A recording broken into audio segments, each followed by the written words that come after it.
하나님 말씀 우리 함께 보도록 하겠습니다. 에베소서 5장 21절부터 마지막 절까지.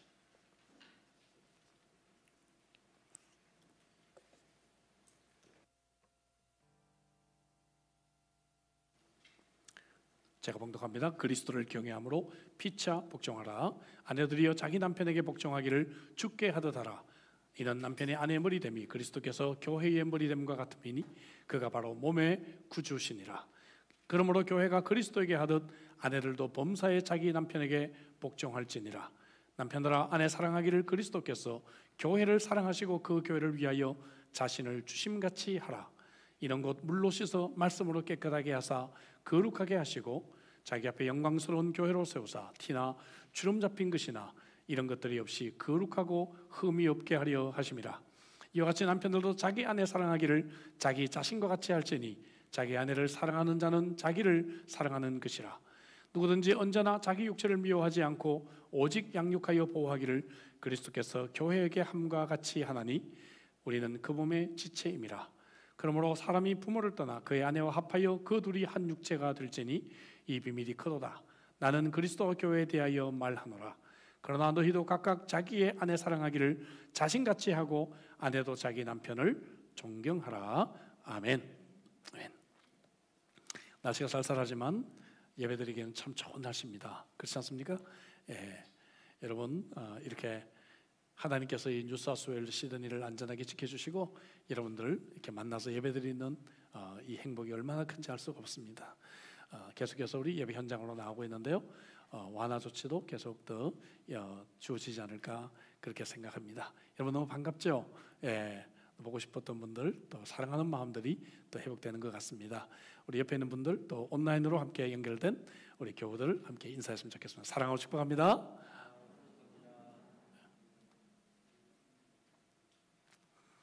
코로나 바이러스 이후로 부부가 함께 지내는 시간이 길어졌습니다. 보통 부부가 함께 지내는 시간을 평균 2시간 30분으로 그렇게 통계가 나와 있어요. 하루에. 근데 함께 지내면서 더 많은 시간 함께 지내면서 금실이 좋아진 부부도 있지만 사실 더욱더 이혼율이 급증하고 있습니다. 유럽의 통계를 보니까 이혼율이 30% 이상 증가했어요. 영국은 무려 41%가 증가했습니다. 홍콩이나 일본의 경우는 좀 특이합니다. 주식이나 부동산 가격이 하락을 하면서 지금이 이혼의 찬스다. 그래서 이혼한 부부들이 많아지고 있다고 합니다. 돈이 많아도 참 문제예요. 미국의 통계 보니까 밀레니얼 세대라고 하면 1980년대 초부터 2000년대 초, 그러니까 지금 결혼을 막 해야 되는 그러한 세대들이죠. 이러한 세대들의 3분의 1은 40세 전에 결혼하지 않을 것이다. 그렇게 이제 보고 있고요.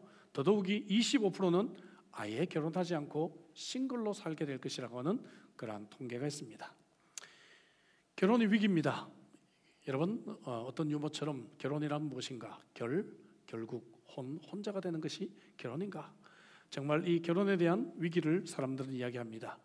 왜 이처럼 결혼이 위기가 되었을까? 전문가들은 크게 2가지 이유를 말합니다. 많은 이유가 있지만 크게 2가지. 첫째는 극단적 이기주의. 남편의 돕는 배필, 이건 너무 구시대적인 생각이라고 단정해버립니다. 유럽 국가들은 지금 모유 수유로 많이 돌아갔어요. 근데도 여전히 많은 여성들이 단지 몸매 이유 때문에 모유 수유를 거부합니다. 어차피 변할 몸인데, 그죠? 그 몸을 관리한다고 합니다. 갓난아기를 화장실에 버리는 것은 물론이고 심지어 2년 3년 키워서 온갖 정이 다 든 이 자녀를 길거리에 버리는 그러한 장면들이 CCTV에 자주 찍히고 있습니다. 경제적인 스트레스 때문에 결혼하지 않고 자녀를 갖지 않습니다. 그런데 여러분 통계를 다시 한번 우리가 본다면 결혼을 한 사람이 결혼을 하지 않은 사람보다 더 저축도 많이 하고 경제적입니다. 그래서 전통적으로는요 빨리 경제적인 안정을 찾기 위해서 결혼했어요. 결혼하고 빨리 경제적인 안정을 찾는 것이 예전에는 당연한 것으로 생각했습니다. 이런 이기주의는 희생을 통한 행복을 이해하지 못하게 합니다. 그래서 사람들은 더욱 고독하고 더욱 절망하고 있습니다. 사람은 받는 것을 통해서는 아주 작은 행복을 느끼지만 주는 것을 통해서는 매우 큰 행복을 느끼게 되는 것이죠. 그래서 남편은 아내와 자녀를 위해 수고함으로 행복을 느끼고, 아내는 또한 가족들을 섬기며 행복을 누리게 되는데, 이런 행복을 전혀 알 도리가 없는 세상이 되고 만 것입니다. 극단적 이기주의. 또 한 가지 결혼이 위기를 맞게 된 이유는 자아 정체성의 문제다. 이건 무슨 말인가 하면은, 전통적으로 사람은 가정과 공동체 안에서 내가 누구인지를 정의를 했습니다. 하나님이 만드신 우주의 질서 안에서 내가 누구인지를 발견하게 되었습니다. 하지만 이제 현대인들은 자기 정체성을 자신의 내면 안에서만 결정을 해버립니다. 내가 누구인지 결정되기 전에는 누구의 말도 듣지 않습니다. 그리고 내가 누구인지를 확실하게 만들고 난 뒤에 여기에 적합한 배우자를 찾기 시작하니까, 그런 배우자가 있나요? 없죠. 그러니까 상대를 만나기가 너무 어렵다는 것이죠. 저희 세대는 어땠는가 하면, 남편이 뭐가 되려고 하는지도 모르고 그냥 직장이 있으면 그냥 시집 갔어요. 그죠? 전세금이 얼마고 월세가 얼마고 그런 거 모르고 그냥 눈 멀어서 결혼했습니다. 제가 아내에게 가끔 물어요.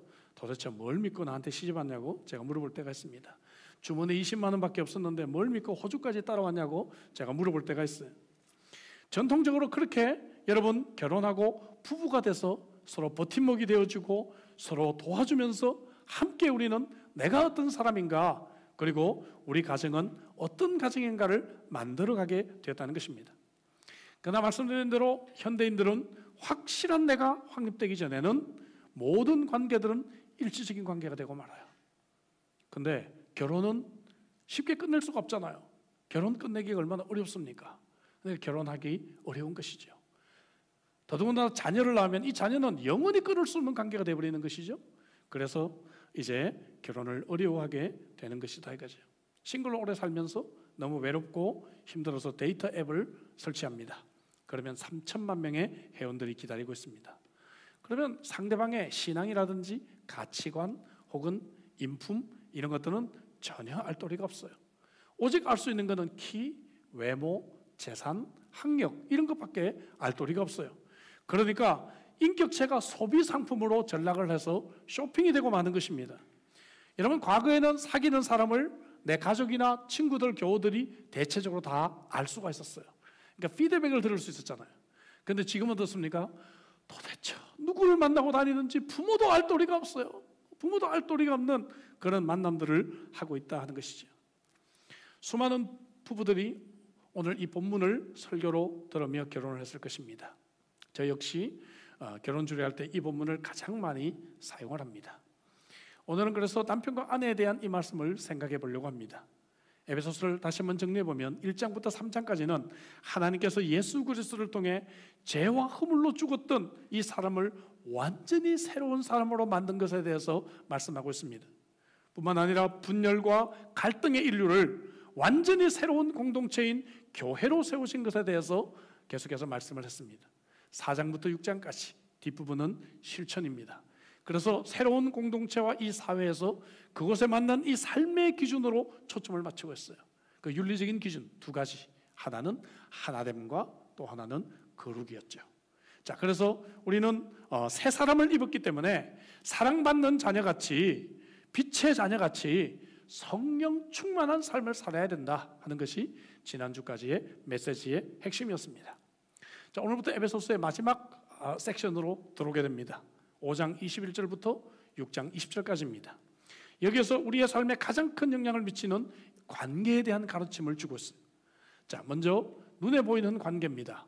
남편과 아내의 관계, 부모와 자녀의 관계, 그리고 고용주와 노동자의 관계, 가정과 사회, 우리가 이 땅에서 경험하는 가장 중요한 이 관계들에 대한 가르침을 주고 있어요.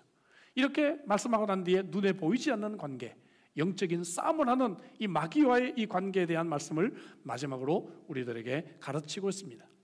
오늘부터 3번에 걸쳐서 가장 중요한 인간관계, 남편과 아내, 부모와 자녀, 그리고 노동자와 고용주의 이 관계에 대해서 하나씩 차례대로 말씀을 생각해 보려고 합니다. 자, 이 모든 3가지 인간관계에서 가장 핵심이 되는 주제 성구는 21절입니다. 21절, 그리스도를 경외함으로 피차 복종하라 하는 말씀이죠. 자, 이 구절은 지난 주일에 성령 충만한 자의 모습, 성령 충만한 결과로서 우리는 말씀을 생각해 봤어요. 동시에 이 말씀은 그 다음에 나오는 말씀들을 연결하고 있는 것입니다. 그리스도인의 이 복종에 대한 원리를 제시하면서 아내가 남편에게 복종하고, 자녀가 부모에게 순종하고, 근로자가 고용주에게 순종할 것을 가르치고 있는 것입니다. 어떤 주석가는 에베소서 4장 12절에서 온전하게 하라고 하는 이 단어, 우리가 생각해 봤죠? 카타르티스모스라고 하는 이 단어는 어긋난 뼈와 관절을 맞춘다라는 어원을 가지고 있기 때문에 우리의 몸이 건강하기 위해서는 8가지의 관절, 남편과 아내, 부모와 자녀, 그리고 어머니와 아버지, 고용주와 노동자, 이런 8가지의 관절이 잘 맞춰질 때 서로 건강한 몸을 이룰 수가 있다. 4장 16절 말씀, 그에게서 온 몸이 마디를 통하여 도움을 받음으로 연결되고 결합되어 각 지체의 분량대로 역사하여 그 몸을 자라게 하며 사랑 안에서 세운다는 말씀이 된다. 이 말씀이 성취된다. 그렇게 해석하기도 했습니다.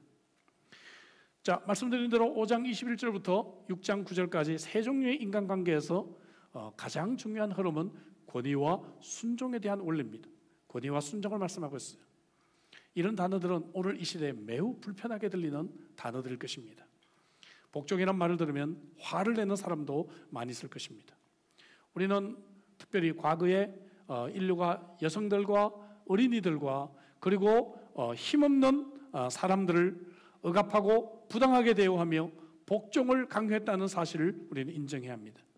하지만 예수님께서 이 땅에 오셔서 여성들과 아이들과 힘없는 자들의 인권을 회복시켜 주셨어요.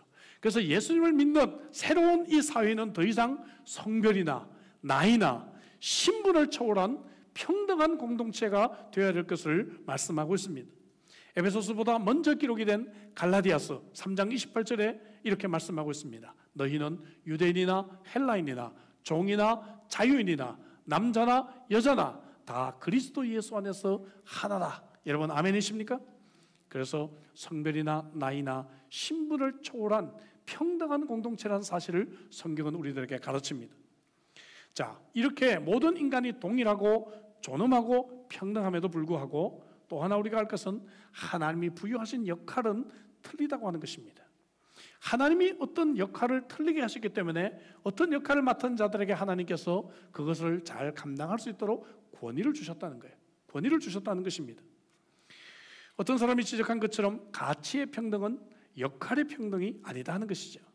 그래서 하나님께서 남편과 부모와 그리고 고용주들에게 권위를 주셨다는 것이죠. 그래서 사람들은 이 권위가 하나님께로부터 온 것이기 때문에 그 권위에 순종하라고 말씀합니다. 복종이라고 하는 이 헬라어 단어 히포타소메노이라고 하는 이 단어는 탁시스라고 하는 질서란 말이 그 안에 들어있습니다. 그래서 복종이라고 하는 것은 무엇인가 하면 하나님이 세우신 인간의 이 질서를 겸손하게 인정하라고 하는 의미를 가지고 있는 것이죠. 그래서 성경은 아내들에게 순종을 말할 때 주께 하듯 복종하라. 자녀들도 주 안에서 순종하라. 종들도 그리스도에게 하듯이 복종하라. 이렇게 강조하고 있는 것이죠. 그래서 우리가 서로 복종한다는 것은 상대방이 자격이 있는가 없는가 그것이 문제가 아니고 그리스도를 경외하기 때문에 복종하는 것입니다. 아멘이십니까 여러분? 그래서 존 스토더 목사는 이런 말을 했어요. 그리스도를 경외함이 없는 인간관계는 태아는 원형질 덩어리에 불과하고 자녀들은 골칫 덩어리로 전락할 뿐이며 남편은 돈 버는 기계에 불과할 뿐이다. 우리가 그리스도를 경외하는 인간관계를 가지기 때문에 서로 복종하고 존중하는 그러한 인간관계가 성립이 된다고 말했습니다. 그래서 이런 권위, 하나님이 권위를 주셨다는 이 권위는 하나님이 이 권위를 부여하신 목적과 책임에 부합해야만 이 권위가 바른 권위가 될 수가 있는 것이죠. 이 권위를 남용한다든지 혹은 하나님께 불순종하는 결과를 가지게 되는 경우라면 우리는 당연히 우리는 복종하지 않아야 합니다. 베드로 사도가 자신을 재판한 세상의 권위자들에게 사도행전 5장 29절에 보니까 사람보다 하나님께 순종하는 것이 마땅하다라고 고백한 것과 같은 것이죠. 따라서 오늘 이 본문은 권위자들에게 이런 권위를 행사하라 이런 말씀이 없어요. 흥미롭죠? 하나님께서 권위를 주시긴 했지만 이 권위를 행사하라 이런 말이 없어요. 오히려 다른 자들에게 이 권위를 순종하는 말씀을 했어요. 이 권위자들에게는 오히려 어떤 말씀을 주고 있는가 하면 이 권위를 주의하라, 이기적으로 잘못 사용하는 것을 금하고 있는 말씀이 있다는 것이죠. 그리고 자기를 따르는 자들을 배려할 것을 성경은 강조하고 있는 것입니다. 28절 29절에 남편들은 아내를 사랑하고 돌보라, 또 6장 4절에서 부모는 자녀를 화나게 하지 말고 양육하고 보호하라, 6장 9절에 주인들은 종들을 위협하지 말고 정당하게 대우하라, 이런 말씀들은 다 권위자들이 이 권위를 바르게 목적에 부합하게 사용해야 할 것을 경고하고 있는 말씀들입니다. 특히 남편의 사랑에 대해서 권고하기를 아내를 사랑하라 3번이나 강조하고 있어요. 이것은 바로 책임을 강조하고 있는 말씀이다 하는 것이죠. 그래서 하나님이 권위를 부여하신 목적과 책임에 합당하게 이것을 사용해야 하는 것입니다. 자, 오늘의 주제는 남편과 아내의 관계에 집중해 보려고 합니다. 아내의 의무를 먼저 말하고 난 뒤에 남편의 의무를 말합니다. 아내의 의무는 한마디로 복종입니다. 그리고 아내가 복종해야 될 그 원리를 머리됨의 원리에서 찾고 있어요. 헤드십을 설명하고 있습니다. 자, 이것은 창조와 구속의 교리를 설명하면서 같이 설명하고 있어요. 22절, 23절입니다. 아내들이여 자기 남편에게 복종하기를 주께 하듯 하라. 23절에 이는 남편이 아내의 머리됨이 그리스도께서 교회의 머리됨과 같음이니 그가 바로 몸의 구주시니라 했어요. 오늘 본문에는 구체적으로 이 말씀을 생각하고 있지만 우리는 먼저 창조를 통해 남편과 아내의 관계를 우리는 이해합니다. 여러분, 그래서 이 창조를 통해서 남편과 아내의 질서를 우리는 성경에서 배우고, 또 오늘 본문에 나오는 말씀처럼 구속의 교리를 통해 그리스도가 교회의 머리됨을 알듯이 남편과 아내의 관계를 이해합니다. 바울사도는 고린도전서 11장 8절 9절에서 창조의 순서와 목적에 대해서 분명하게 언급합니다. 이렇게 돼 있어요. 남자가 여자에게서 난 것이 아니요 여자가 남자에게서 났으며, 또 남자가 여자를 위하여 지음을 받지 아니하고 여자가 남자를 위하여 지음을 받았다. 창조의 그러한 목적과 순서를 강조하고 있는 것이죠. 우리는 남성 우월주의를 당연히 배격해야 합니다. 그러나 동시에 창조의 질서에 따른 머리됨을 우리는 인정할 수 있어야 합니다. 하나님은 인간이 타락하고 난 뒤에 남녀관계 역시 타락할 것을 말씀하셨어요. 창세기 3장 16절에 보니까 또 여자에게 이르시되 내가 내게 임신하는 고통을 크게 더하리니 내가 수고하고 자녀를 낳을 것이며 너는 남편을 원하고 남편은 너를 다스릴 것이니라. 인간이 죄를 짓고 난 뒤에 여성에게 주어진 형벌이 무엇인가 하면 고통 가운데 해산할 것이다. 그러니까 죄를 짓지 않았으면, 하와가 죄를 짓지 않았으면 우리 자매님들이 아기를 낳을 때 하나 둘 셋 뿅 그냥 아기를 낳고 마는 거예요. 그런데 이런 고통이 주어졌다는 것이에요. 또 한 가지는 뭡니까? 남편에게 지배를 받는 세상이 될 것이다. 죄 때문에, 죄의 영향 때문에 이런 세상이 될 것이다라고 말씀하고 있는 것입니다. 실제로 역사를 보면 여러분, 기독교가 전해지지 않은 많은 나라들은 여성들이 인권을 제대로 회복하지 못했어요. 심지어 여러분, 유대인들조차도, 유대인 남자들은 아침에 일어나서 아침 기도 시간에 이렇게 기도를 했습니다. 하나님, 내가 이방인이나 종이나 여자로 태어나지 않은 것에 대해서 감사합니다. 이 기도를 하며 하루를 시작했대요. 참 희한한 사람들입니다. 유대인 남자들에게 여성은 어떤 존재인가? 마음대로 처분할 수 있는 재산에 불과했습니다.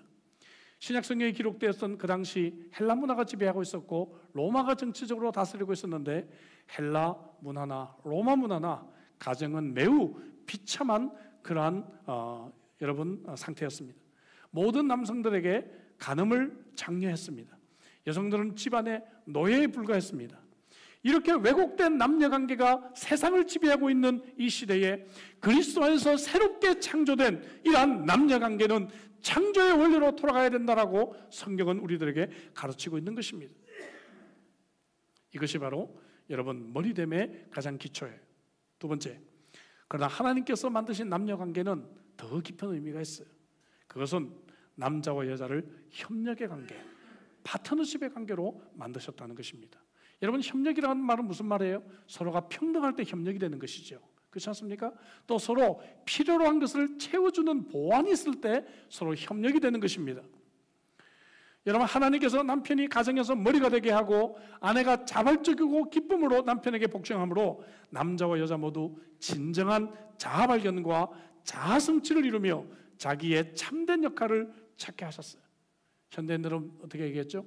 그냥 자기 세계 안에서 자아를 발견하고 자아를 성취하려고 합니다. 그러나 하나님은 남편과 아내됨을 통해서 내가 누구인지, 그리고 어떤 일을 성취하는지를 깨닫게 하셨던 것이죠. 창세기 2장 18절입니다. 여호와 하나님이 이르시되 사람이 혼자 사는 것이 좋지 아니하니 내가 그를 위하여 돕는 배필을 지으리라. 이것이 여성을 만든 목적이에요. 돕는이라고 하는 말은 우리가 알다시피 히브리어로 에체르라고 하는 단어예요. 이 말은 군사력의 증강을 의미합니다. 여러분, 다시 말하면 남편과 아내가 서로 힘을 합쳐서 싸울 때 우리가 이 땅에서 이 싸움을 승리로 이끌 수 있다는 말이죠. 성경은 많은 곳에서 하나님이 우리의 에체르가 되신다라고 표현하고 있습니다. 하나님께서 우리들에게 군사력을 보강해 주신다고 하는 그러한 의미예요. 배필이란 말입니다. 배필, 이 단어는 매우 의미 있는 단어가 쓰여졌어요. 이 말은 같으면서도 정반대이기 때문에 필요를 충족시켜 줄 수 있는 대체 불가능한 자, 이런 의미를 갖고 있어요. 매우 심오한 의미죠. 다시 한번 얘기해 볼까요? 같으면서도 정반대이기 때문에 남자와 여자가 같으면서도 정반대이기 때문에 서로에게 필요한 부분을 충족시켜 줄 수 있는 대체 불가능한 존재, 이것이 배필이란 말이에요. 이게 배필. 여러분, 아멘이십니까? 아멘 하신 분들은 얼마든지 대체할 수 있다고 생각하세요? 예. 이 단어가 배필이라는 단어예요. 제가 가끔 이렇게 이야기할 때가 있습니다. 서로 달라서 매력을 느껴서 결혼해놓고 나서는 다르다는 이유 때문에 서로 싸우고 있어요. 참 신기합니다. 예. 창세기 2장 24절에 그래서 하나님께서 이렇게 아내를 창조하셨기 때문에 이러므로 남자가 부모를 떠나 그의 아내와 합하여 둘이 한 몸을 이룰지로다 했어요. 이렇게 협력하는 동반자, 이것이 바로 남편과 아내의 바른 정의다 하는 것이죠. 자, 그렇다고 한다면 여러분, 창조의 질서에 따라 머리됨을 인정하고 복종하러 간다면 이 머리됨이 본질적으로 무슨 말인가? 좀 더 이해할 필요가 있습니다. 자, 이것을 구속의 원리로 우리들에게 설명을 해요. 자, 이것을 이 복종의 의미가 무엇인가 하면 23절에서 그리스도가 교회의 머리가 된다라고 말합니다. 그리스도가 교회의 머리가 된다. 24절에서 그러나 교회가 그리스도에게 하듯 아내들도 범사에 자기 남편에게 복종할지니라 하고 있어요. 이렇게 복종을 가르치면서요, 여러분 참 흥미로운 구절이 있어요. 뭔가 하면은 이는 몸에 23절에 구주신이라 표현해요. 구주신이라. 주인이 아니라 마스터가 아니라 세이비라는 단어를 쓰고 있어요. 세이비야. 자, 이 말이 무슨 말인가? 에베소서 4장 15절 16절에서 몸과 이 머리의 관계에 대해서 설명을 했어요. 그리스도가 몸의 머리가 되셔서 하는 일이 뭡니까? 억압하거나 지배하는 것이 아니라 이 몸의 필요를 채우고 보살피고 보호한다는 것입니다. 그런 의미에서 그리스도는 우리의 구주가 되신다는 것이죠. 우리를 구원해 주신 세이비어가 된다는 것입니다. 참 멋진 표현이에요. 그러니까 남편이 아내의 마스터라고 하기 전에 이 아내를 돌보고 필요를 공급하는 그러한 세이비어이기 때문에, 이러한 구주이기 때문에 우리가 복종하라는 것입니다. 이것은 보호와 공급의 사랑에 대한 자발적인 반응을 의미하고 있어요. 정리하면 자기를 보호하고 공급하는 세이비어, 구주인 이 남편에 대해서 아내의 자발적이고 기쁨의 반응이 남편의 머리됨을 인정하고 복종하는 것이다 했습니다. 남편분들 좀 신이 나셨을 텐데 이제 남편의 의무에 대해서 이어서 성경은 말합니다. 남편의 의무는 무엇인가? 한마디로 그것은 사랑입니다. 여러분, 그 당시 사랑이라는 단어가 매우 흔하게 사용이 되었어요. 여러분, 지금도 마찬가지입니다. 지금도 모든 드라마나 영화나 어떤 스토리도 사랑이 주제가 되지 않는 것이 없어요. 너무 사랑을 싸구려로 취급하고 있는 시대입니다. 기독교만이 유일하게 강력하고 희생적인 사랑, 은약적인 사랑을 우리들에게 말씀하고 있는 것이죠. 그래서 성경은 남편들에게 이런 아가페 사랑, 희생적인 사랑으로 사랑하라고 가르치고 있는 것입니다. 25절에 남편들아 아내 사랑하기를 그리스도께서 교회를 사랑하고 그 교회를 위하여 자신을 주심같이 하라. 자신을 십자가에 준 이러한 희생적인 사랑을 아내들에게 하라는 것입니다. 구약 성경은요, 하나님과 그의 백성 이스라엘의 관계를 자주 언약의 관계, 결혼의 관계로 비유를 하셨어요. 특별히 이사야, 예레미야, 호세아 같은 선지서들의 이러한 비유가 많이 나옵니다. 하나만 예를 들어보면 이사야 54장 5절 6절, 이런 너를 지으신 이가 내 남편이라. 그의 이름은 만군의 여호와시며, 이어진 6절에 보니까 여호와께서 너를 부르시되 마치 버림을 받아 마음에 근심하는 아내 곧 어릴 때 아내가 되었다가 버림을 받은 자에게 함과 같이 할 것이다. 하나님과 우리 이스라엘 백성들의 관계, 하나님과 우리의 관계를 결혼에 비유하셔서 이제 그리스도는 우리의 신랑이 되고 우리는 신부로 그렇게 표현을 하고 있는 것입니다.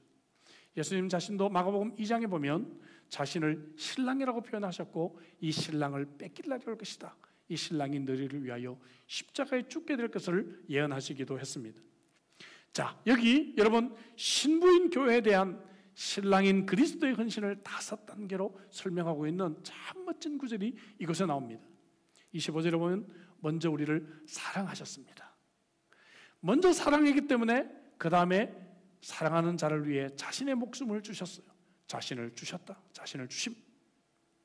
그 다음 무엇입니까? 26절에 십자가를 통해서 우리를 깨끗하게 하시고 거룩하게 하십니다.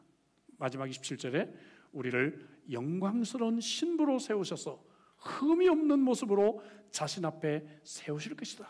할렐루야. 와, 여기 영광스럽다 이 말은요, 신부가 화려하고 아름다운 웨딩 드레스를 입은 모습을 상징하는, 암시하는 그러한 단어입니다. 마틴 로이드 존저 목사님, 여러분 의사이자 왕실 목사였던 이분은 이런 멋진 표현을 했습니다. 미용 전문가이신 그리스도께서 교회를 만져주실 것이다. 그때는 점 하나 없이, 주름 하나 없이 팽팽한 피부로 우리를 변화시켜 주실 것이다. 여성분들 어서요, 기쁜 소식이죠? 그렇지 않습니까? 뿐만 아니라 젊음이 활짝 핀 볼거스레한 뺨에 완벽한 모습으로 신랑이 마치 결혼식에서 문이 열리고 신부가 입장할 때 그때 환한 미소로 행복한 모습으로 신부를 바라보는 모습처럼 그렇게 우리를 기다려 주실 것이다. 할렐루야. 자, 여러분, 이렇게 주님은 교회를요 억압하거나 지배한 것이 아니라 과거부터 미래까지 영원까지 희생적으로 보살피고 보호하시고 양육하신 이 사랑처럼 남편이 그렇게 아내를 사랑하라는 것입니다. 그럼 여러분들 물어보고 싶습니다. 아내에게 주어진 의무가 어렵습니까? 남편에게 주어진 의무가 어렵습니까? 제가 남자여서가 아니라 성경적으로 얘기하면 남편에게 주어진 의무가 훨씬 더 어려운 의무가 주어졌다고 생각이 들어요. 자, 근데 바울 사도는 남편의 아내 사랑의 수준을 갑자기 내리는 것처럼 보입니다. 지금까지는 그리스도가 교회를 사랑한 것처럼 사랑하라 그랬잖아요. 근데 갑자기 자기를 사랑하는 것처럼 사랑하라, 이러면 수준이 좀 갑자기 떨어지는 것 같잖아요. 그죠? 그렇게 표현하고 있어요. 자기를 사랑하듯이 사랑하라. 28절에 볼까요? 이와 같이 남편들도 자기 아내 사랑하기를 자기 자신과 같이 할지니, 이렇게 말하고 있거든요. 자기 아내를 사랑하는 자는 자기를 사랑하는 것이라, 이렇게 말하고 있어요. 우리는 그리스도가 교회를 사랑하는 수준처럼 사랑해야 되지만 현실적으로 그렇게 사랑하는 남편들이 얼마나 있겠는가 하는 것이죠. 그러니까 바울 사도는 현실적인 적용을 하는 것입니다. 이렇게 사랑해야 되지만 제발 최소한 자기를 사랑하는 만큼은 사랑해라, 그 말이죠. 여러분, 우리가 우리 몸을 얼마나 사랑하는지 우리는 경험을 통해서 알잖아요. 그죠? 우리 자신에게, 그죠? 뭡니까? 먹을 것을 주고 옷을 입히고, 오늘 춥다고 다 두꺼운 옷 이렇게 입고 오셨잖아요. 그렇지 않습니까? 물론 멋이 더 중요한 분은 감기를 각오하고 짧게 입고 오신 분도 계시지만 우리가 이 몸들을 보호하기 위해서 우리는 옷을 입습니다. 내 자신을 사랑합니다. 29절에 그 말씀이에요.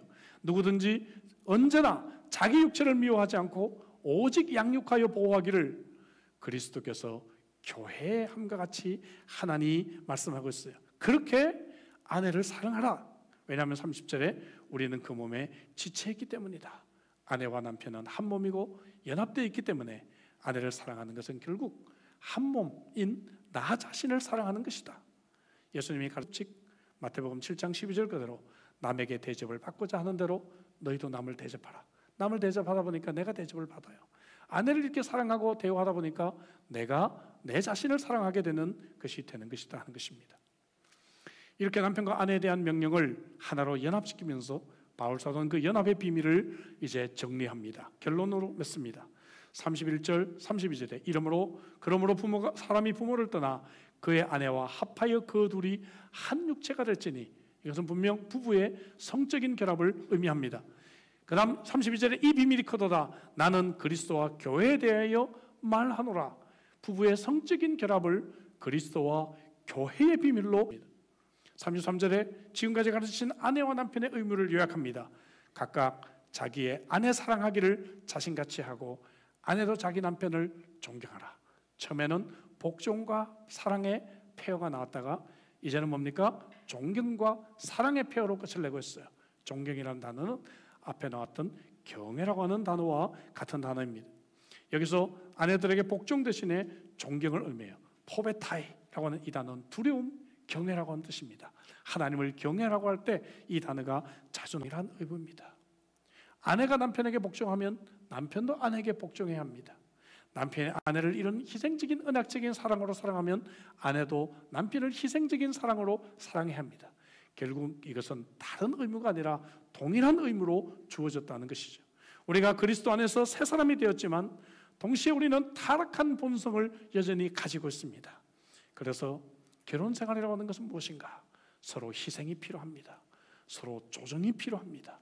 그래서 고통이 따르는 것이죠. 그래서 이 인간관계 중에서 남편과 아내를 시작하면서 21절에 경외하라 이렇게 시작을 했고 33절도 존경이 경외라 그랬죠. 경외라고 하는 단어로 끝을 맺고 있는 것입니다. 그리스도를 경외할 때 우리는 존경하고 사랑하고 복종하고 우리는 따라갈 수가 있기 때문에 그렇습니다. 데이빗 아우스퍼스 박사가 쓴 사랑의 대결이라는 책이 있어요. 매우 흥미로운 책입니다. Pairing Enough to Confront라고 하는 책이에요. 이 책에서 부부싸움을 하고 난 뒤에 어떻게 결론을 맺는가 세 가지 유형을 설명합니다. 첫 번째 유형은 뭔가 하면은 I win, you lose. 내가 이기고 배우자가 지는 겁니다. 예, 사과받는 거죠. 예, 사과를 받고 끝난 것 같은데 이게 끝난 게 아니라는 거예요. 예, 두고 보자. 연장전이 발생한다는 것입니다. 예. 두 번째 유형은 뭔가 하면은 You win, I lose. 그래, 내가 빨리 잘못했다 그러고 끝내버리자. 예? You win, I lose. 자, 이렇게 되면 마음속에서 징후가 시작된다 그래요. 징후가. 그래서 매사에 내가 삐뚤어지기가 부부싸움은 이게도 안 되고 저도 안 되고. 그럼 어떻게 해야 할 것인가? 세 번째 유형을 추천해요. 도어 매트. 여러분 깔판 아시죠? 현관 입구에 이 발을 털고 들어오도록 하는 이 도어 매트가 돼야 된다. 다시 말하면 나를 밟고 가십시오. 괜찮습니다. 하지만 진흙만은 우리 집안에 들여놓으면 안 됩니다. 나는 희생하고 지지만 우리는 승리할 것입니다. 여러분 이해가 됩니까? 가정은 소중한 것입니다. 더러운 것, 자존심 다 털어내고 깨끗하게 우리 집안으로 들어와서 나는 지고 나는 낮아지고 나는 밟힌다 할지라도 우리 가정은 우리는 함께 승리하고 우리는 함께 그러한 건강하고 행복한 가정을 만들어야 된다는 것이죠. 그래서 마틴 로이드 존슨 목사님의 얘기로 돌아갑니다. 언제나 결혼의 관계를 속죄의 교리로 이해하는 사람들이 과연 얼마나 될 것인가? 결혼에 대한 가르침은 윤리에 속한 그러한 섹션이 아니라 속죄 교리에 속한 섹션에서 찾아야 된다. 참 멋진 말이죠. 예수 그리스도가 나를 위해 십자가에 피 흘려 돌아가신 그 구속의 교리로부터 이 결혼의 관계들을 우리는 이해해야 된다고 말합니다. 이때만 우리는 바로 남편과 아내의 관계를 정확하게 이해할 수가 있고 구속의 이 교리만이 불완전한 이 세상에서의 이 결혼 관계를 건강하게 유지할 수 있는 유일한 길이다. 그렇게 설명하고 있습니다. 여러분 성경은 흥미롭게 다시 볼 수가 있어요. 성경은 창세기 1장부터 2장에 결혼의 이야기로 성경이 시작이 됐어요. 그리고 여러분 계시록에 마지막 부분에 보면 결혼 이야기로 성경이 끝이 나요. 21장 2절을 볼까요? 또 내가 보매 거룩한 성 새 예루살렘이 하나님께로부터 하늘에서 내려오니 그 준비한 것이 신부가 남편을 위하여 단장한 것 같더라. 그렇게 말하고 있어요. 마지막 날 우리가 주님께 가는 것이 어린 양의 혼인잔치에 가는 것이라고 말하고 있습니다. 그때 주님께서 가장 아름다운 웨딩드레스를 우리에게 입혀주시고 아까 말씀드린 것처럼 우리를 흠이나 주름 잡힌 것이 없이 가장 아름다운 그러한 모습으로 변화시켜 주셔서 마치 우리를 오랫동안 기다렸다는 신랑의 모습처럼 우리를 영접해 주시는 결혼식이 있게 될 것이다 하는 것이죠. 사랑하는 성도 여러분, 이 땅의 결혼 불안합니다. 최고의 신랑, 최고의 신부를 만나는 것이 목적이 아닙니다. 그런 사람 여러분, 제가 단언하건대 만날 수가 없어요. 결혼은 불안합니다. 왜? 불안한 사람하고 우리는 만나서 한평생 살기 때문에 그래요. 천생연분이요? 천생연분은 한 분밖에 없습니다. 우리의 신랑이신 예수 그리스도입니다. 아멘이십니까? 이 땅에서 부부관계는 깨어지기도 하고 상처투성이가 되기도 합니다. 그래서 결혼을 못하고 영원히 혼자 살기도 합니다. 나를 완전히 만족시켜줄 연인이자 배우자는 예수 그리스도밖에 없습니다. 여러분 아멘이십니까? 호세아서에서 하나님은 우리가 외도한 아내와 같지만 변함없이 우리를 사랑하신다고 말씀하고 계십니다. 아픔과 희생이 따른 사랑으로 우리를 사랑하신다고 성경은 약속하고 계십니다. 이 땅에서 아내와 남편으로부터 사랑을 충분히 받지 못하고 이 땅에서 여러분 가장 사랑하고 행복해야 될 이 관계가 깨어지는 아픔을 경험한 분들이 계십니까? 여러분 좌절할 필요가 없어요. 어차피 이 땅에서의 결혼은 영원한 혼인잔치를 여러분 맛보는 것에 불과하기 때문에 그렇습니다. 여러분 아멘이십니까? 또 이 땅에서 또 여러분 결혼 생활이 너무 깨가 쏟아져서 결혼 우상주의가 되어서도 곤란합니다. 우리는 더 영원한 결혼, 더 진정한 결혼을 기다리는 종말론적인 신앙을 가지고 있어야 되기 때문에 그래요. 우리는 잠시 후 이 땅에서 삶이 끝나고 난 뒤에 천국에 가서 완벽한 결혼식을 하게 될 것입니다. 이 땅에서 결혼은 말씀드린 대로 그것을 맛보는, 미약하게 맛보는 것에 불과합니다. 다른 세상의 어떤 것들처럼 우리의 이 결혼이 우상이 되지 않도록 주의할 뿐만 아니라 이 세상에서 결혼식이 내가 실패하거나 이 결혼에 어려움이 있다고 해서 좌절할 필요도 우리는 없습니다. 우리는 어린 양의 혼인잔치를 기다리고 있는 자들입니다. 하지만 그럼에도 불구하고 하나님께서 오늘 나를 남편과 아내로 하나님께서 세워주셨다면 오늘 성경이 주신 말씀처럼 서로 사랑하고 서로 복종하고 그리스도를 경외함으로 서로 존중하며 우리에게 주신 이 결혼 생활을 건강하게 유지할 책임이 저와 여러분들에게 있습니다. 왜? 우리는 그리스도 안에서 새롭게 탄생한 자들이니까 새 사람의 새로운 윤리가 우리의 결혼 생활을 우리를 지배할 수 있어야 됩니다. 이 자리에는 여러분들이 이러한 건강한 결혼 생활을 하기를 주의 이름으로 축복합니다.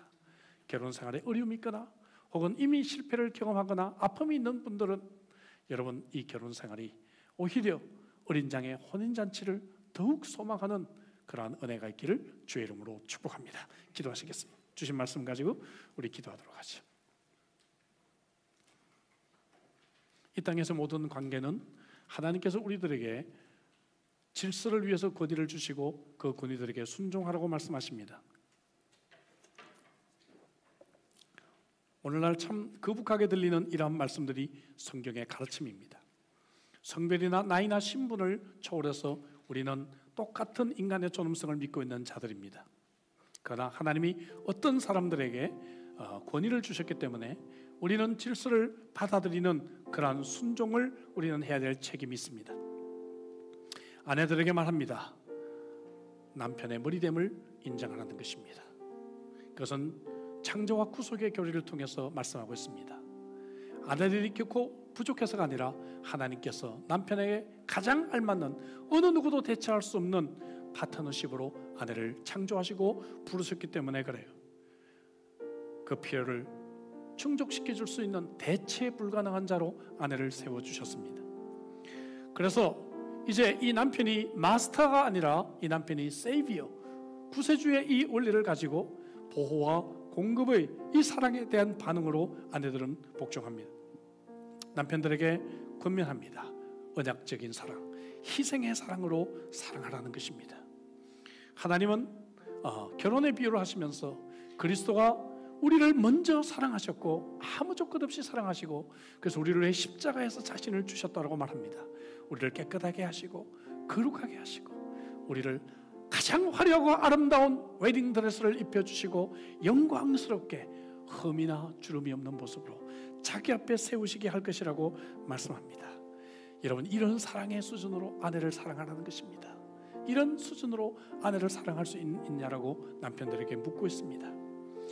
그것이 안 된다면 최소한 자기 자신을 사랑하는 만큼이라도 양육하고 보호하는 사랑을 할 수 있느냐고 우리들을 참으로 도전하고 있습니다. 그래서 여러분, 사랑과 복종은 다른 것이 아니라 똑같습니다. 동일한 의무입니다. 아내도 남편을 사랑하고 남편도 아내에게 복종하는 것입니다. 왜? 자기 희생에 가장 기본적인 원리가 있기 때문이죠. 여러분, 이 땅에서 여러분 참으로 이 결혼 관계가 아픔이 있고 상처가 있었던 분들이 계십니까? 그리고 이미 실패를 경험한 분들이 계십니까? 혹은 또 이런 아름다운 결혼을 하고 싶지만 배우자가 허락되지 않아서 아직 싱글로 살아가는 분들이 계십니까? 괜찮습니다. 여러분, 이 땅에서의 결혼은 하늘의 혼인잔치를 맛보는 하나의 작은 테스트에 불과하다고 성경은 말합니다. 여러분, 결혼을 너무 우상으로 생각하지 말아야 합니다. 결혼을 너무 환상으로 생각하지 말아야 합니다. 결혼은 지극히 현실이고 너무나 불완전한 상대와 살아가는 것입니다. 결혼에는 고통이 따르고 결혼에는 자기 희생이 따르는 것입니다.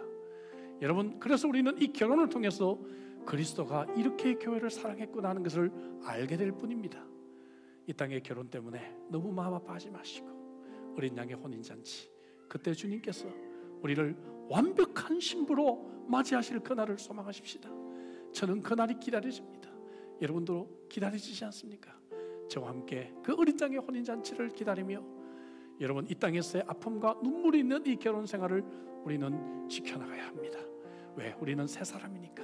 우리는 세상 사람과 틀리기 때문에 우리는 마음이 아프지만 복종하고 우리는 힘들지만 희생적인 사랑을 하며 하나님이 주신 남편과 아내의 이 관계를 우리는 유지해갈 필요가 있습니다. 그리스도 안에서 새 사람이니까. 그러나 이것이 우상이 되는 것이 아니라 우리는 이것을 통해서 천국의 혼인잔치를 우리는 기다릴 것입니다. 여러분, 그날을 함께 저와 함께 소망하시죠. 아픔이 있습니까? 눈물이 있습니까? 고통이 있습니까? 오늘 시간에 함께 하나님 앞에 내어놓고 우리 함께 기도하죠. 하나님께서 그 아픔과 눈물을, 그 상처를 치유시켜 주시고 어린 양의 혼인잔치 잠깐 후에 우리를 가장 아름다운 모습을 신부로 맞이하실 우리의 신랑 되신 그리스도를 소망하며 이 시간에 우리 함께 기도하시겠습니다. 함께 우리 기도하죠.